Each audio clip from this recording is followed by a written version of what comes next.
Politics நேயர்களுக்கு வணக்கம். நான் நிவேதிதா சந்திரசேகர். இப்போ டிஎன் போல்ஸ் 2026ல நாம பார்க்க போற தொகுதி பெரம்பலூர். தமிழகத்துல ரொம்ப குறைவான மக்கள் தொகை கொண்ட மாவட்டம் தான் பெரம்பலூர். இந்த மாவட்டத்துல பெரம்பலூர் தனி, அதாவது குன்னம் ஆகிய 2 தொகுதிகள் இருக்கு.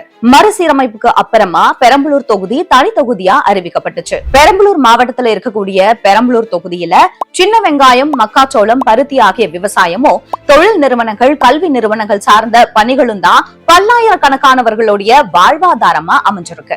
இந்த தொகுதியில இருக்கக்கூடிய ஆலத்தூர் வட்டாரத்துல சாகுபடி செய்யப்படுற சின்ன வெங்காயம் தமிழகத்தோட தேவையில பெரும் பகுதியை பூர்த்தி செய்யுது.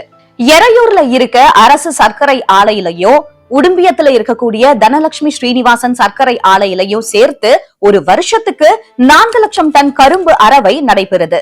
கட்டுமானத்திற்கு பயன்படக்கூடிய கற்கள், ஜல்லி, எம்சாண்ட் உள்ளிட்டவை தயாரிக்கக்கூடிய 100க்கும் மேற்பட்ட நிறுவனங்கள் செயல்பட்டு வருது.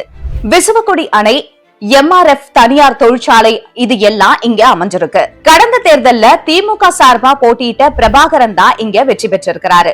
இந்த தொகுதியில 2025ஆம் ஆண்டு ஜனவரி மாத நிலவரப்படி 1,49,106 ஆண் வாக்காளர்களும் 1,58,162 பெண் வாக்காளர்களும் 28 மூன்றாம் பாலினத்தவர்களும்னு மொத்தமா 3,07,296 வாக்காளர்கள் இருக்காங்க. 1951ல இருந்து இந்த தொகுதியில நடைபெற்ற தேர்தல்கள்ல திமுக 7 முறையும், அதிமுக 5 முறையும், காங்கிரஸ் 2 வாட்டியும், இந்திய பொது உடைமை கட்சி 1 முறையும், சுயேட்சை 1 முறையும் வெற்றி பெற்றிருக்காங்க. கடந்த 2011, 2016 ஆகிய 2 சட்டமன்ற தேர்தல்கள்ல அதிமுகவை சேர்ந்த தமிழ்ச்செல்வன் தொடர்ச்சியா வெற்றி பெற்றாரு.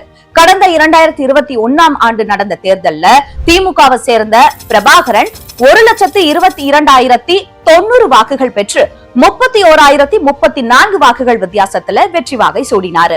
பெரம்பலூர்ல சிறப்பு பொருளாதார மண்டலம் அமைக்கிறதா திமுக அளிச்ச வாக்குறுதி நிறைவேற்றப்படல. அதுக்காக மக்கள் கிட்ட எடுக்கப்பட்ட 3000 ஏக்கர் நிலங்களையும் மீட்டு தரல. வேப்பந்தட்டை தாலுகாவில இருக்கக்கூடிய சின்னமுட்லு நீர்த்தேக்க திட்டத்தை நிறைவேற்ற எந்த முயற்சியும் எடுக்கப்படல. பெரம்பலூர் மாவட்டத்துக்கு மருத்துவ கல்லூரி கொண்டு வருவேன் அப்படின்னு சொன்ன வாக்குறுதியும் நிறைவேற்றப்படல.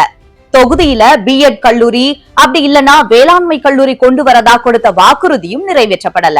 இறையூர்ல சிப்காட், காலனி பூங்கா, 350 கோடி ரூபாயில காவிரி கொள்ளிடம் கூட்டு குடிநீர் திட்டம், பெரம்பலூர், கடலூர் மாவட்டங்களை இணைக்கக்கூடிய வகையில 2 உயர்மட்ட மேம்பாலங்கள், பெரம்பலூர்ல புதிய புறநகர் காவல் நிலையம், புது பேருந்து நிலைய விரிவாக்க கட்டடம், புதிய தார் சாலைகள் அமைக்கும் பணி அப்படின்னு ஏராளமான பணிகள் நிறைவேற்றப்பட்டிருக்கு. பாடலூர்ல 250 கோடி ரூபாய் மதிப்பீட்டுல ஆவின் சம்பந்தப்பட்ட கம்பெனி கொண்டு வரப்பட்டிருக்கு.